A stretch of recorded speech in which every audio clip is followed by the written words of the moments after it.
আপনার একটি পোশাক নিয়ে বেশি সমালোচনা হয়েছে এবং ভোট দেয়া কমিয়ে দিয়েছিল দর্শক। অপরদিকে শাপলায় মোড়ানো দেশীয় সংস্কৃতির আদলে পরিহিত কাপড়ে প্রশংসা পেয়েছেন। বিষয়গুলো কিভাবে দেখছেন? হ্যাঁ, আমি বিশ্বাস করি আমার এই পোশাকের কারণে অনেকে ভোট আমাকে কম দিয়েছে। না হলে হয়তোবা বাংলাদেশ আজ নাম্বার 1 এ থাকতো। ভোটের দিক থেকে? হ্যাঁ, তো সেটা আমাদের জন্য একটা ভীষণ বড় আ সম্মানের জিনিস হতো। হিস্ট্রিতে থাকতো যে বাংলাদেশ ভোটিং এ নাম্বার 1 হয়েছে এবং ভোটিং এর পরিমাণ ছিল 2.1 মিলিয়ন।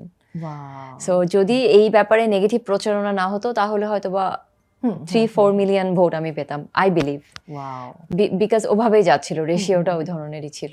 এবং 50-50 মার্কস বোধহয় ছিল। ভোটে অর্ধেক হ্যাঁ, এবং হচ্ছে তোমার হ্যাঁ, হ্যাঁ, বিচারকের হ্যাঁ। মাধ্যমে 51 তাদের 50 হুম, হুম, হুম। 49 এইভাবে ছিল। হ্যাঁ, হ্যাঁ। তো সেই জায়গা থেকে অবশ্যই বা আসলে আমাকে আপনারা পিছিয়ে দেন নাই, বাংলাদেশকে পিছিয়ে দিয়েছেন। সো এটা আসলে কোনো গৌরবের জিনিস না।